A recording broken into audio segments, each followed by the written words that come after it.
안녕하세요. 돈 되는 상식입니다. 최근 아파트 값이 급등하면서 매매뿐만 아니라 전세값도 폭등하고 있는데요. 이에 따라 국토교통부에서는 부동산 중개 수수료를 최대 절반으로 낮추는 공인중개사법 시행규칙 개정안을 발표하였고 현재 규제개혁위원회를 통과하였습니다. 국토교통부는 법제처 심사 등을 거쳐 이르면 10월 시행 예정인데요. 중개보수 개선 방안이 21페이지로 상당히 많은 분량을 차지하지만 간략하게 간추려 요점만 말씀드리도록 하겠습니다.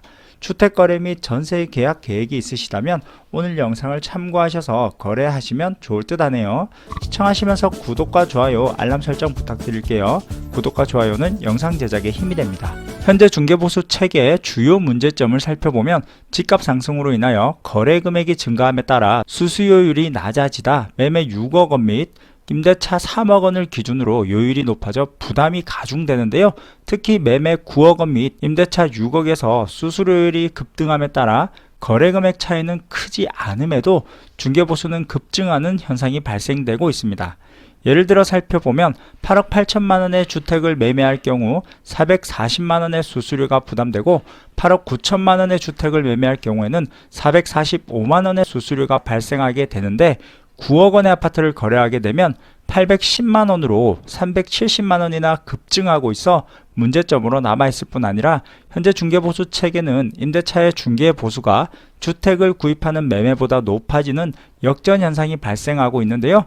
8억 원의 주택을 매매하게 되면 400만 원의 중개수수료가 발생되지만 8억 원의 임대차 계약을 하게 되면 640만 원의 중개수수료가 발생되어지는 문제점이 있습니다. 해당하면은 현행주택 중개보수 체계를 나타낸 표인데요. 참고하시면 될 듯 하네요.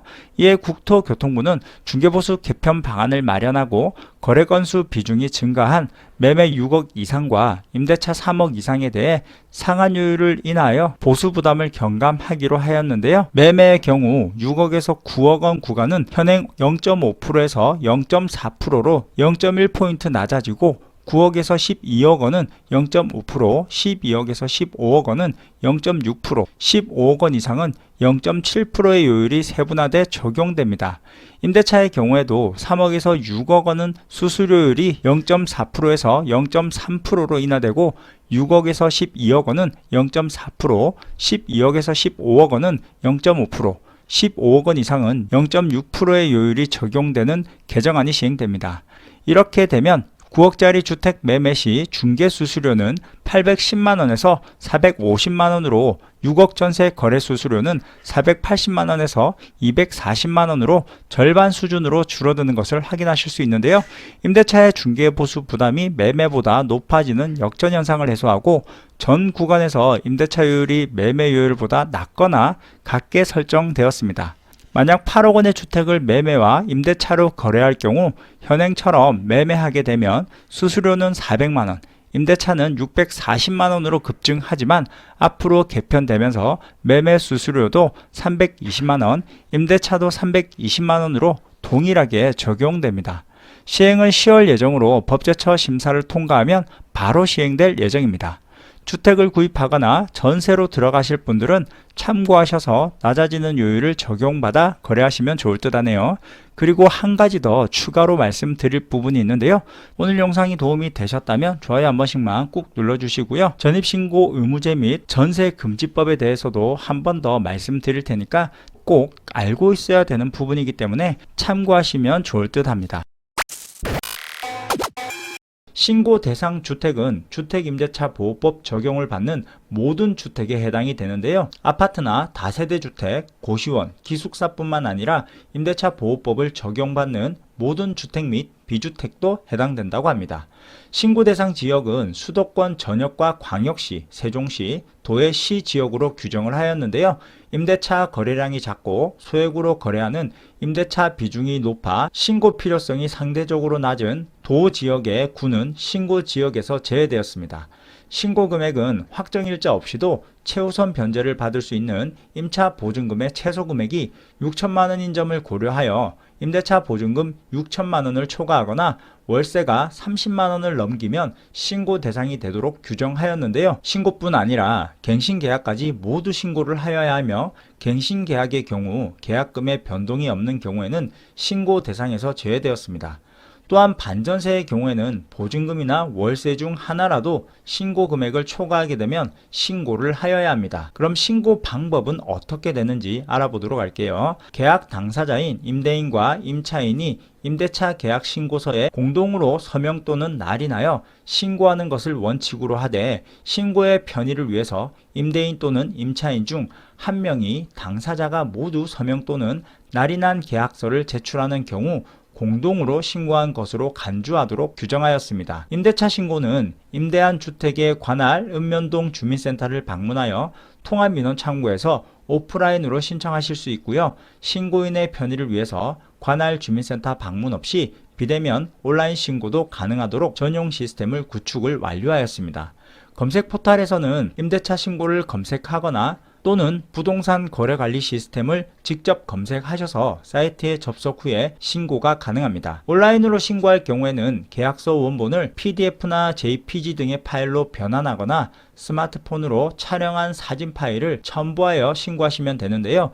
임대인 또는 임차인이 임대차 계약서를 제출하여 신고를 접수한 경우에는 상대방에게는 문자 메시지로 임대차 신고가 접수 완료되었음을 통보합니다. 공동으로 작성한 계약서가 없는 경우에는 계약자 중 한 명이 계약금 입금 내역 등 임대차 계약 내용을 확인할 수 있는 서류와 함께 신고서를 작성하여 신고할 수 있도록 하였는데요. 이 경우에도 계약 상대방에게 본인과 관련된 임대차 신고가 접수되면 본인도 기한 내에 신고하여야 합니다. 또한 임대차 계약 당사자의 신고 편의를 위하여 계약 당사자로부터 위임을 받은 자가 임대차 계약 신고서의 작성 및 제출 대행을 할 수 있도록 규정하고 있는데요.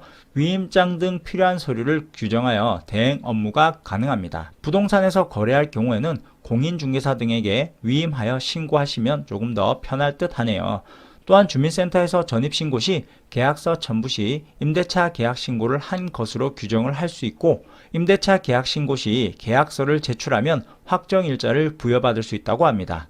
위반 시 과태료는 만약 신고를 하지 않았을 경우에는 최대 100만원의 과태료를 납부하게 되는데요. 거짓 신고 시에도 100만원 이하의 과태료가 부과됩니다. 1억 미만의 임대차 계약은 계약일 이후 3개월 이내에 신청을 하게 되면 4만원의 과태료가 부과하게 되고 계약일 이후 2년이 경과하면 100만원을 부과받을 수 있습니다. 그리고 전월세와 관련하여 한 가지 더 말씀드릴 게 있는데요. 전월세 금지법에 대해서도 말씀드리도록 하겠습니다. 정부는 신규 아파트의 수기 투여를 차단하고 실수요자 중심으로 공급을 하기 위해서 입주자의 거주 의무 기간을 부여했는데요. 민간주택에 대한 거주 의무 기간도 신설하면서 일정 기간 동안 전세나 월세 등의 임대를 놓을 수 없게 되었습니다. 전월세 금지법의 주요 내용은 2021년 2월 19일 이후 모집 공고를 내는 아파트에 실입주 의무가 부과되기 때문에 신축 아파트에 대한 전월세 공급이 사라지게 됩니다.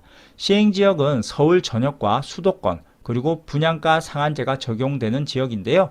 분양가 상한제 아파트의 거주 의무 기간은 공공택지인 경우에는 시세에 따라서 3년에서 5년이 부여되고요. 민간택지의 경우에는 2년에서 3년이 부여되고 있습니다. 공공택지의 경우 시세의 80% 미만인 경우 5년의 의무기간이 부여되고 시세의 80%에서 100%인 경우에는 3년의 의무기간이 부여됩니다. 민간택지의 경우 시세의 80%인 경우에는 3년의 의무기간이 부여되고 시세의 80에서 100%인 경우에는 2년의 의무기간이 부여됩니다. 위반 시 1년 이하의 징역 또는 1천만원 이하의 벌금에 처해질 수 있는데요. 다만 해외 체류 등의 사유가 있거나 혼인과 이혼 등의 특수사항으로 인한 전월세는 가능합니다. 방금 말씀드린 것처럼 정부에서 부동산에 대한 규제를 강화하고 있는데요. 그럼에도 불구하고 갭 투자는 줄어들지 않고 있으며 계속해서 전세 물량은 줄어들고 있는 상황으로 전세난은 갈수록 심해지고 있는 상황에서 아파트 값은 역으로 하늘 무서운지 모르고 꾸준히 치솟고 있습니다. 그럼 오늘 영상은 여기까지 할게요. 끝까지 시청해 주셔서 감사합니다. 좋은 하루 되세요.